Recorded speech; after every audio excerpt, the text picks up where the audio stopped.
but they have not been forgotten. Definitely not. We have another Vietnam veteran to talk to, or I should say Christine Negroni does. Pat Weber of the American Red Cross. Christine? Right, she's not a veteran of the war, but she is a veteran of the war relief effort. This is Pat Weber. Tell me, what do you feel today? How do you feel looking at these people who you saw so many years ago? I feel real good that we're finally having a welcome home parade, and I think it's great that we have a reasonably nice day to have it, and a lot of people here to watch it. What did you think 13 years ago when you started seeing some of those guys coming home and they were not being welcomed back? I felt real bad when I came home and realized that the Americans were so down on the war, and feeling that these poor guys that were coming home were not getting the royal treatment that they really should have. They were out there for our country. They didn't go to other countries to get away from the war, and they really gave their lives for us, and I felt real bad that's the way it was working out. A marked contrast from today, where they are getting the royal treatment. Now back to you, Pat and Rick. Thank you, Christine. As I mentioned earlier, there were some 10,000 women who served in Vietnam, most of them nurses. Yeah, a good portion of them were there. I don't believe there were any who saw combat, but they sure saw the results of combat, and they were a very, very necessary part of what happened over there. Certainly. And it's about time they were recognized, too. There is a movement afoot now to have another memorial dedicated strictly to them, in memory of those who served, those women, that is, who served in Vietnam. Putting it up, they propose a lifelike statue of a woman, service person, to be sculpted out of bronze and erected near the black granite wall on which are inscribed the names of over 58,000 service persons who gave their lives in Indochina. My understanding of that project is that they are still raising money. They need donations, Rick. As a matter of fact, they're at the Holiday Inn Mart Plaza right now and could use some donations if anybody happens to be going by.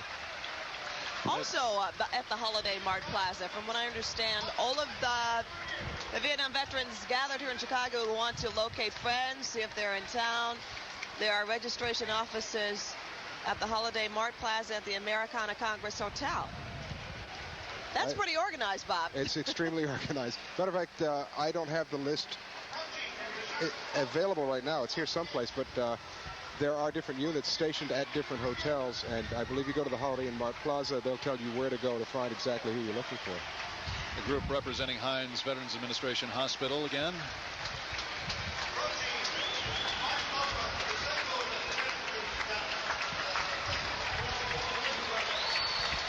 Now, Bob, this truck, there's a camouflage truck with a big red cross. Is this something that you saw quite frequently in Nam? Yeah, as a matter of fact, you did. The red cross was supposed to mean you don't fire on that truck. A red cross was neutral territory, and it was supposed to be left alone, and in a lot of cases it was.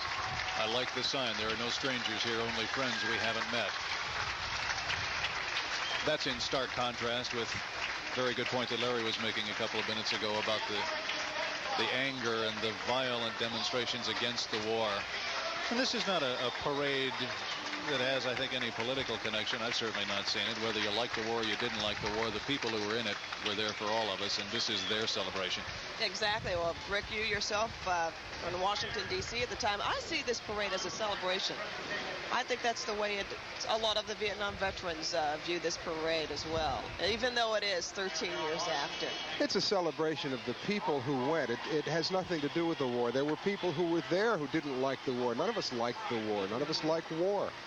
And I'm speaking for, I hope, all Americans when I say that. This is a celebration of the guys and women who went and did our jobs. That's what we did. That's all. We have at least one bus from Hines. There is another bus following it, which we will see in a moment on screen, that is down from Milwaukee, apparently, the VA Medical Center there. So we are drawing Vietnam veterans and veterans from other conflicts as well. In fact, I guess a little later in the parade, we should see a contingency from South Vietnam. Yeah. Some vets who want to walk alongside the Americans. They may or may not have fought side by side with. In most cases, they did. We're still stepping off at Olive Park, as you can see. This is going to be one long parade. They were to have begun at about 10, and we're told that they did, or a few minutes thereafter. It is now about 10 after 11, and they are still stepping off, these Vietnam veterans. I think the leaving Olive Park for the 3-mile march. So this one is going to be one long parade, my friend. I think the early estimates of 100,000 may be sadly short.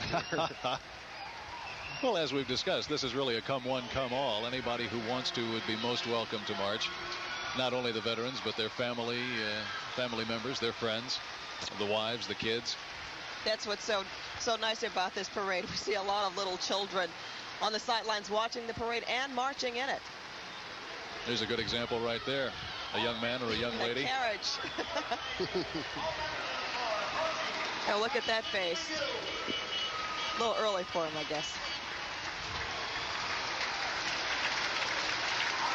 Wonder if you viewers at home can hear the applause. Constant applause. Lots of flags. I wish we could tell you more specifically about what we're seeing, but we don't have much information as to who is on board these buses or who these individual people are. They are all important to us today because they are all Vietnam-era veterans of one stripe or another. The people who served for our country in Vietnam back in the 1960s and early 70s. Yes, the last American unit to come home was in 1973, so we're talking about 13 years ago. And we'll be back. Chicago's Vietnam Veterans Welcome Home Parade, and indeed we will be back in just a moment.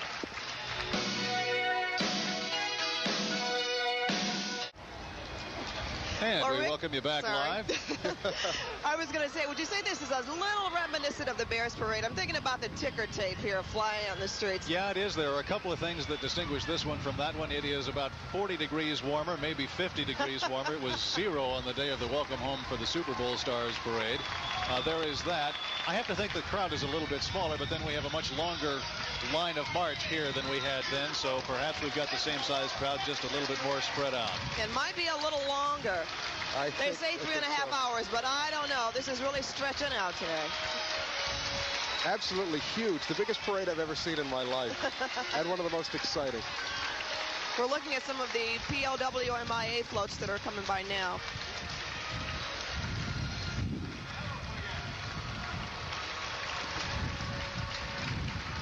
One of the slogans that's being used for this parade, I have on a button on my hat that says, together then, together again. I think kind of sums things up very, very nicely.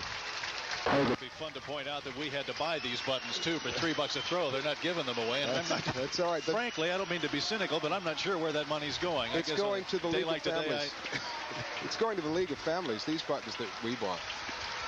Now tell us a little bit about that. I hope that's true. Let me just interject. I don't know who was selling these buttons. Free enterprise is alive and well in Chicago as it is in the rest of the nation. Very good point. And at the risk of being overly cynical, I did ask Mary Martindale, who is very active in the Illinois chapter of the League of Families of POWs and MIAs, and she had never heard of the guy who was selling the buttons. So I don't know whether it's valid or not, but we each have a souvenir button. I guess that's worth it. There you go. It was worth the $3. The League of Families, Pat, is the group of families of the POWs and MIAs who are working probably more diligently than anybody else to try and get some accounting. Well, as we mentioned before, there were tens of thousands of women who served in Vietnam, most of them nurses. Christine Negroni is going to talk to two of them right now. Christine? I got to move their kids out of the way first, though. This is Connie Edwards and Audrey Winfrey, and they were nurses in the Vietnam War in the late 60s. Now, something that, Audrey, that you mentioned to me earlier was that it was a tremendous experience for you medically. Right. Tell me a little bit about that, what the conditions were like when you were over there. Well, they were very primitive, for one thing, and we had to do a lot of improvising, for care. And we were able to get a lot of the equipment, through the American hospitals, and to be able to set up, to do a lot of the things. So we were able to really get to the casualties as soon as we possibly could. We saved a lot of lives that way. And I was very impressed with the helicopters, the medevac, and the corpsmen were just outstanding. You couldn't get any better corpsmen than what we had over there. They really did a real good job on the front line to get the patients back from the war zone back to the area that we had to wait on them. Now that you're home and you work with these disabled veterans on a daily basis, how do you feel about what's happening today? Well, the point is that many of them have a lot of problems mentally. So a lot of mental problems. And the wounds have not been healed yet. And then some of them are very bitter, very bitter. But do you think, Connie, that this is a step towards healing some of those wounds? I think it might be. Some of the guys are so excited. We have people from all over the country. And just to see some of the Australians that we saw in Vietnam to come here to help to celebrate this, it's just been a great feeling. Yeah, I think it's going to help the healing a lot. You should just see them just getting together and seeing people and seeing that we're all still alive and that we're doing good things. And many of the guys have jobs, and it's just a lovely feeling to see the people again. Well, it's a lovely feeling to see the two of you here today. It really makes the heart feel good. They're going to go back into the parade at this point, so we're going to leave them behind. We'll go back to Rick and Pat. Thank you, Christine. Well, she mentioned a lot of things there, Rick and Bob. She talked about a little bit of bitterness, some emotional problems, distress. Of course, that was true, and naturally, I have to pick up and bring up the Agent Orange situation. There were a lot of horrible, if I can use that term, horrible memories from the Vietnam War. If I can be honest with you, there's still an awful lot of bitterness about Agent Orange and what's being done for victims of Agent Orange. You know, she also mentioned that one of the nurses mentioned that there was a lot of bitterness and a lot of people who had some problems. Many guys had problems with this parade today. And I really think deep down that this is probably the best thing for them. Why problems? Why problems? Why problems, yeah. Well, there are problems with the fact that they were treated the way they were treated when they got home 15, 20 years ago. And they feel that this is too late. Too little, too late. I think what would be the best thing for them to have done, if they haven't, because a lot of them are probably here today, would be to be here and to see how America really feels and that their brothers and sisters are out here and care for them still. You know, I read where even some veterans did have a problem with this parade today. They were talking about some of the commanding officers, the government. They didn't want them to actually be in the spotlight. That's right. And this is a quote from a Vietnam veteran in the Chicago area. So I guess some of those feelings are still alive. But they could be out there marching today, Bob. 25th Infantry is on its way. And boy, when the 25th moves in, get out of the way. Get out of the way. The Wolfhounds. We saw just a moment ago a float of the Gold Star mothers and wives. They are the ones who have made a major sacrifice with the death of a loved one, either a husband or a son.